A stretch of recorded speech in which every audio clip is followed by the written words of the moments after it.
So what do designers do? They create household objects, clothes and cars that we want to use, of course. But can they also help us to imagine the future or experience the world of cutting-edge science? Now on Radio 4, it's Designing the Impossible.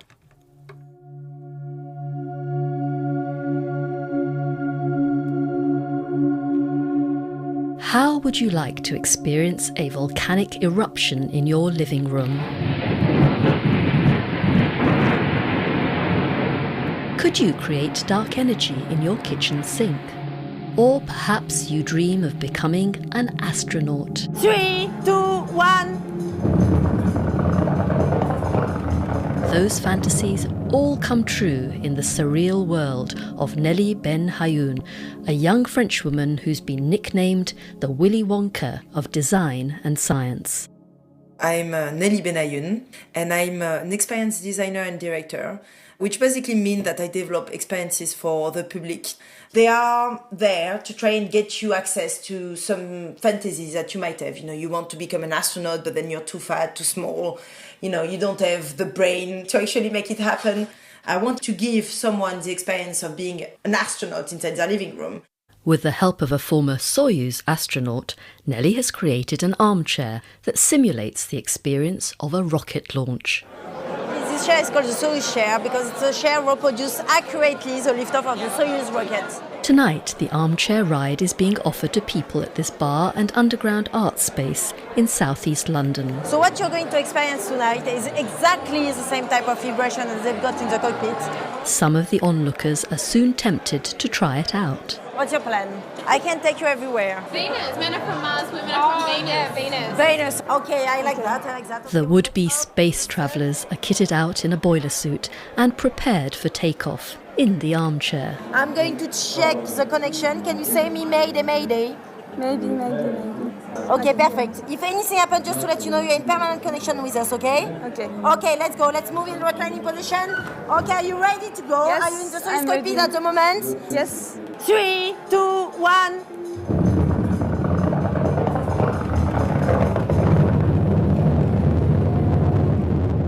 The Soyuz armchair looks like an ordinary armchair, but the first thing that strikes you about it is it's got very futuristic materials. Designer Brendan Walker is Nelly Ben Hayoun's mentor and former tutor at the Royal College of Art. 3 technicians fitting me with headphones. You recline back in the chair, you have your eyes closed, and you're taken through the launch of a rocket.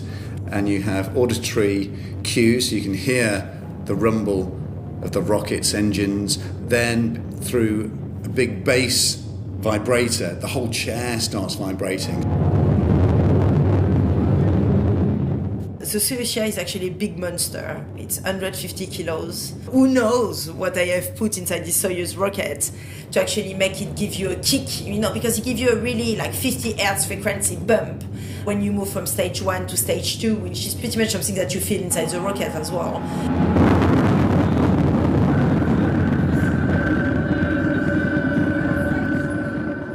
There was a group of artists and architects in the early 90s, the Association of the Autonomous Astronauts, who were looking to democratise space, and they said that the way that people should train and prepare themselves for space was to undergo gravitational training. So they proposed sending people to fairgrounds to train on fairground rides, and then to lie on the grass afterwards, stare at the sky, stare at the stars, and just imagine themselves floating. And I think Nelly's work for me was quite reminiscent of this art movement. Nelly's designed experiences also echo the work of other artists, like composer John Cage, who fastidiously choreographed staged events. Commedia dell'arte has also been a big influence. I have a defined idea of what experience I want to give to the public. So that's coming back to Commedia dell'arte. So Commedia dell'arte is a theatrical form from the 17th century, actually, which was created in Italy. There is a structural plot and usually quite extreme character, and the actors are completely improvising on the spot. They do know the general theme of each act, but basically all the story is being improvised. So that's what I'm doing. As they return to Earth, the armchair travellers seem genuinely thrilled and, well, a bit spaced out. Oh my God. No, that was so cool. I loved it. I really, really liked that. How was it? Oh, are you sure I'm back? I'm not sure now. Maybe I'm still there. Stay there forever, you know, just floating in space. The lasting legacy of what Nelly's actually done there is to help people start imagining themselves the implications of space travel, which may be on the cusp. I mean, we've already got near space travel coming up, and what's going to happen beyond that. And I think it's preparing us for impact. The Soyuz armchair is itself now well travelled. Over the past 4 years, it's been transporting members of the public to infinity and beyond, in living rooms, at rock concerts, and in museums as far away as Beijing. Nelly started out as a textiles designer, but it was on her master's course at the Royal College of Art in London where she came across Professors Tony Dunn and Fiona Raby, who set her on a totally different path. They created this whole new movement in design, which is called critical design. And what this is basically, designers who are there to actually question new technology, question, where science is going to go, develop future thinking, future scenarios, generate debate, which is our ultimate aim as designers, is to generate that debate for the public. As a designer, the public may perceive us to be creators of artifacts, objects, next year's fashion, a new vase, a new toaster. But at the heart of all of that is a very creative, imaginative process where we need to imagine these objects in people's homes, in people's lives. It isn't a great leap then to see us being equipped with the skills that are necessary to start speculating about the emergence of new science, new technologies, and how they might be embedded in our lives in 5 to 10 years' time. I guess science is really interesting for me because there is a whole side which is not being explored by scientists, obviously, they are more interested in data and they're more interested in how actually the things work. And I'm interested about the creative side and the creative needs that come with science and that us, members of the public, we will want to access. So in a way, I'm interested in hacking science, doing things that, they will have not think of doing themselves. Nelly's design CV is uniquely idiosyncratic. There was the living room volcano that erupted randomly, spewing out lava and rocks over your carpet. A great lesson in living with uncertainty. And then there was a famous kitchen sink nuclear physics experiment, inspired by her visit to the Large Hadron Collider in Geneva, where she met and recorded physicists talking about their project to detect dark energy. What is the universe made of? What are we all made of? How did everything sort of start? And I think actually there's a lot to be said for getting across those ideas and getting people to really think about those questions. I get along really well with physicists, and the reason for that is when you think of the Large Hadron Collider, for example, they really stretch their mind. How can you embed the universe into an experiment, pretty much? And how can you design an experiment that will try and figure out all the mystery that we don't know about inside the universe? So in a way, when I come to them and I explain them that I want to design an experience which can give members of the public the thrill of being there when they switch on such a machine like the Large Hadron Collider, then they completely get it. The actual experiment, it's very complicated. It takes thousands of people to do. But if you can get across the excitement and just but we're actually doing it. We're smashing stuff together and we might create this new type of matter that no one's seen before. Can we generate dark energy in the kitchen sink? The Casimir Experiment. 50 years ago, this Dutch physicist predicted the existence of dark energy. He placed 2 chromium plates in a highly stable environment, a near-perfect vacuum and a temperature of almost minus 273.15 degrees Celsius. The attraction between the chromium plates, detectable with the fluctuation of electromagnetic waves, is proof of an unknown energy. A team of researchers at MIT, the Massachusetts Institute of Technology, found out that forces that attract these 2 pieces of metal could be, a reminiscence of dark energy on Earth. And dark energy is 74% of the universe. And they found out that you can reproduce that experiment with basically 2 pieces of metal, salt water, and a microwave. And this is how I started. I've seen Nelly's experiments with creating dark matter in a kitchen sink, which I think at the heart of that was the question, really, what might happen if we ourselves could recreate an experiment, which obviously requires a massive research institute normally to create. Oh, well, what is dark matter? You know, it sounds quite scary. And can I create it in my kitchen sink? So I think it leaves questions with the public, which maybe they'll follow up and actually, even if they look up and find out what dark matter is, I think that's a massive achievement. Sharing the awe and wonder of major scientific advances is at the heart of what Nelly Ben Hayoun does. And what could be bigger than the 1969 Apollo moon landing? One small step for man, one giant leap for mankind. Neil Armstrong, Apollo 11 commander, first man on the moon. But what would that first momentous footstep have sounded like? The question itself is, of course, absurd. There's virtually no atmosphere on the moon, so no means for sound to propagate. But undeterred, Nelly approached top space scientists and cajoled them to do something they're not often expected to do: let their imagination fly. You wouldn't hear a thing. Yeah. It would be absolute, complete quiet, quieter than the quietest thing you could possibly imagine. But that doesn't mean that one can't imagine. Right? Then what would it sound like? What do you think it would sound like? Something like that, maybe, Yes. The sound of French toast cooking in the morning in the frying pan. It's hard to make up things when you're trying to be scientific in all your research, all your life. If you come over this way, be very careful where you're stepping. The sound suggestions that the scientists did come up with were then brought to a top Foley artist in her studio in London Soho. Sue Harding has worked on big television and film productions such as Les Miserables and Quantum of Solace, painstakingly creating sound effects like footsteps to match action on screen. We have different areas in the studio where we can create explosion or a cup of tea or a car crash or whatever it could be. We can recreate it in here. There's glass on the floor that we can walk on. Now she found herself collaborating on Nelly Ben Hayoun's Apollo 11 Moon Dust remix. I think a word that sums up Nelly is astonishing.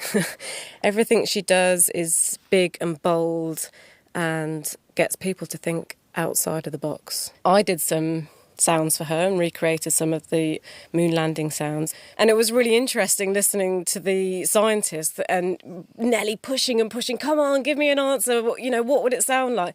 And so people kind of go, oh, well... Kind of like hitting like frozen peanut butter or something like that. I remember not saying that that's actually what it sounded like. You might envision it that way, as hitting a huge football field of frozen peanut butter.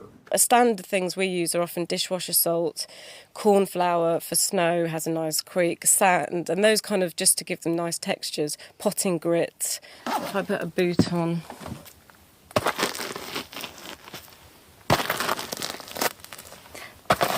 That's the kind of thing. That's one small step for man, one giant leap for mankind. So you heard it broadcast here first, the imagined sound of Neil Armstrong's footsteps on the moon. But that thought experiment is also one that Nelly took out to workshops, inviting the public to suggest their own soundscape for the images which are now so famous. We went round the group and said, how would you describe the sound of the lunar module landing? So they were like... and doing all these different... And it was just sort of like, so what's in your head? And that's what Nelly, I think, is trying to do. Is she's trying to create an experience that absolutely you wouldn't ever experience otherwise. The Apollo 11 moon mission also sparked an even more ambitious project. Reading the transcripts of what took place in NASA ground control, Nelly was engrossed by the high drama unfolding there in the minutes before the landing. They had 3 really critical moments, alarm problems, they had fuel issue, and all of these things have been dealt with inside the control room.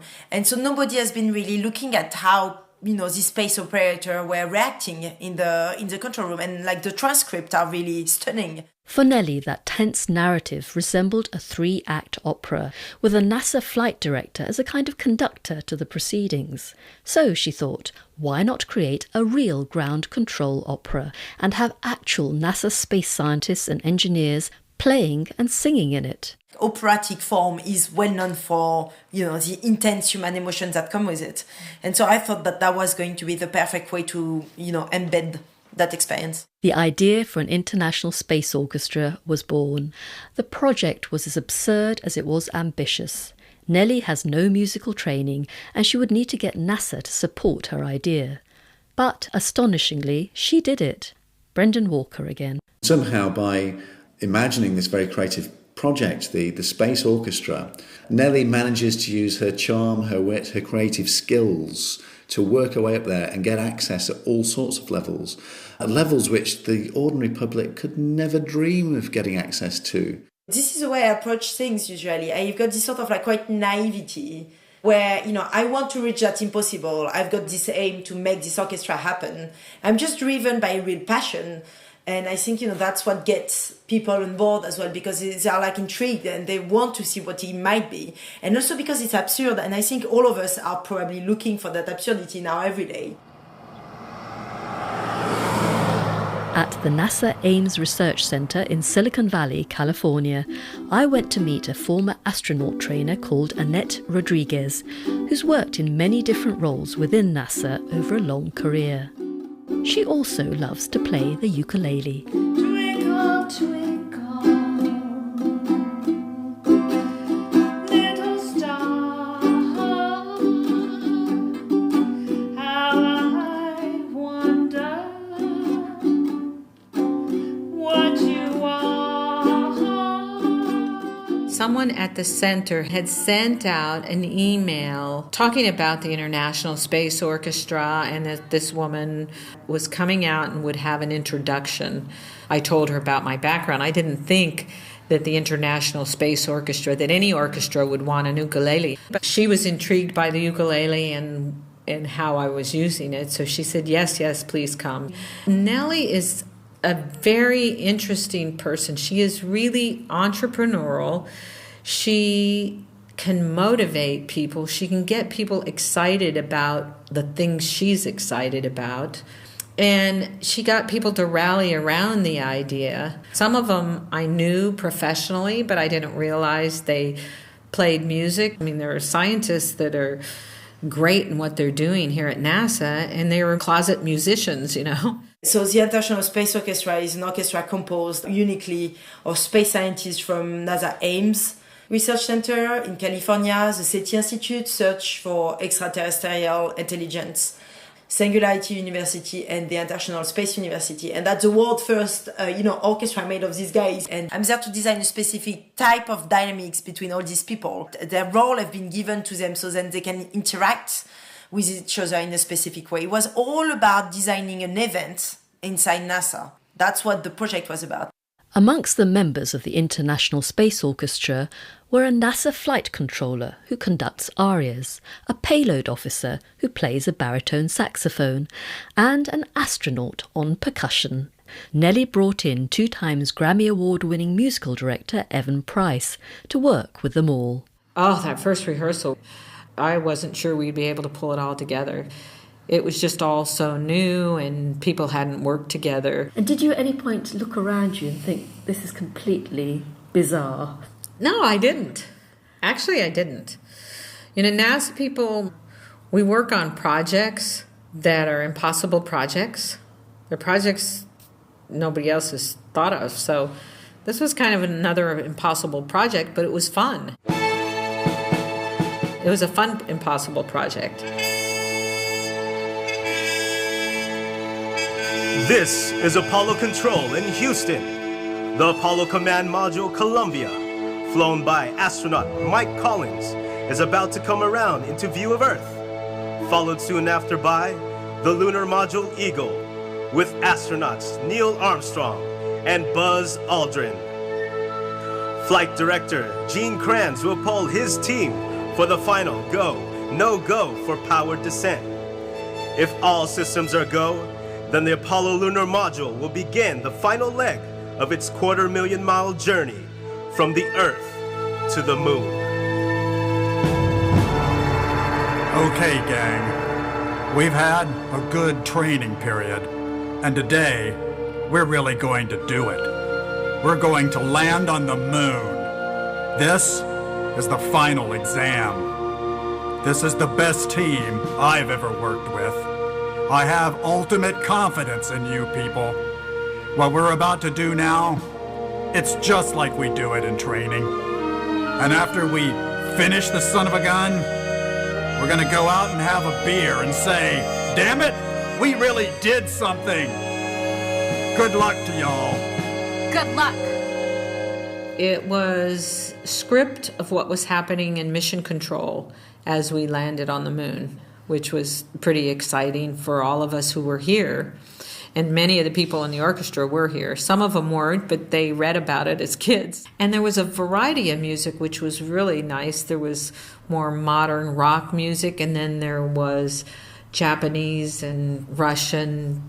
Nelly also recruited a range of international collaborators who wrote and produced the music and lyrics for the opera. They included Damon Albarn of Blur, Bobby Womack, and Arthur Jeffs of Penguin Cafe. It was a very unusual selection of instruments that we were going to be potentially writing for. Big representation of things like ukuleles, banjos. I mean, some of them were really good, and a lot of them were definitely good enough. I think that wasn't really the point. I think the point was to get across a sense of the people involved. One of Arthur Jeffs' compositions for the opera was inspired by a particularly exciting moment in the search for extraterrestrial intelligence. In 1977, a radio telescope in Ohio detected an unexpected signal from space. The signal's frequency was very close to the resonant frequency of hydrogen, 1420 megahertz. Why is that significant?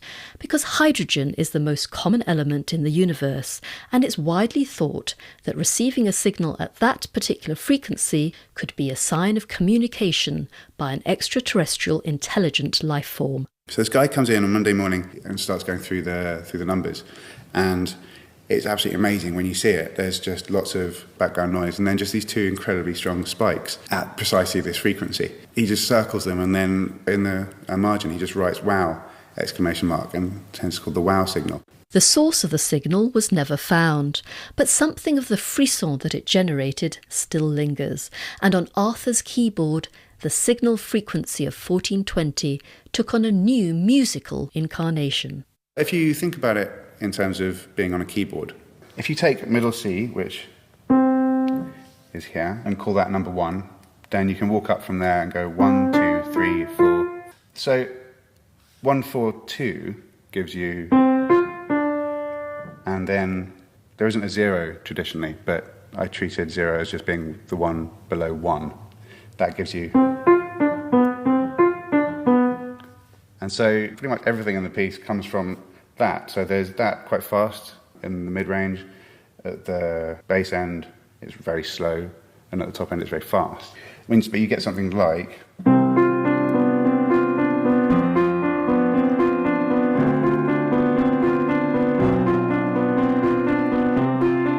And this is what it became in the final version.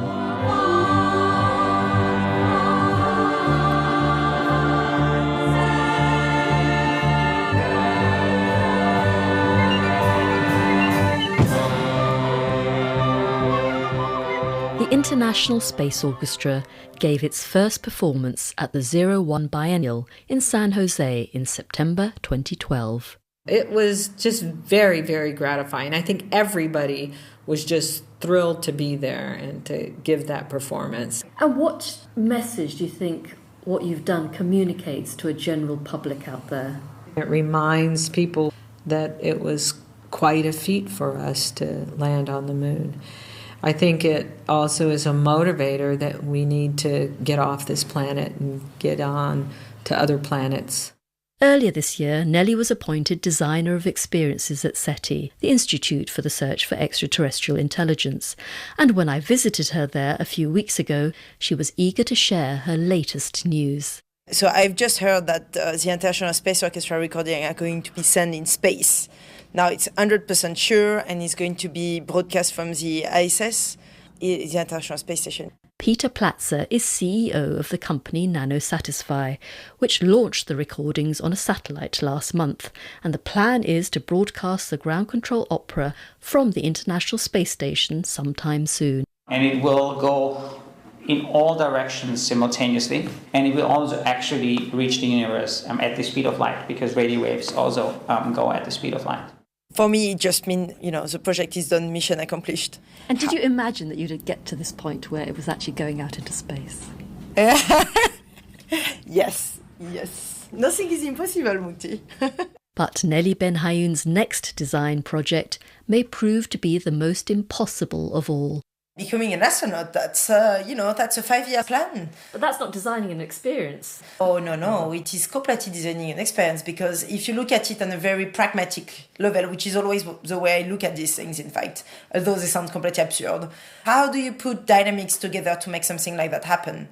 How can you make such impossible request happen? And also, I think it's pretty much like, if I can do it, everybody can do it. So when I'm saying I'm going to become an astronaut, I would make it happen, whatever it takes, I asked Annette Rodriguez, the former NASA astronaut trainer, what she made of Nelly's cosmic ambitions. I don't know. I'd be the last person that tells Nelly she can't do something. She's young enough that whether it be this specific goal that she has in mind or something very similar, I think she can do it. You very kindly wrote a letter on her behalf recommending her. Would you mind reading it for me? Oh, sure. Dear NASA Administrator, this is a recommendation to consider Mademoiselle Nelly Ben Hayoun as an international ambassador for NASA, and that she be deployed as an astronaut to the International Space Station.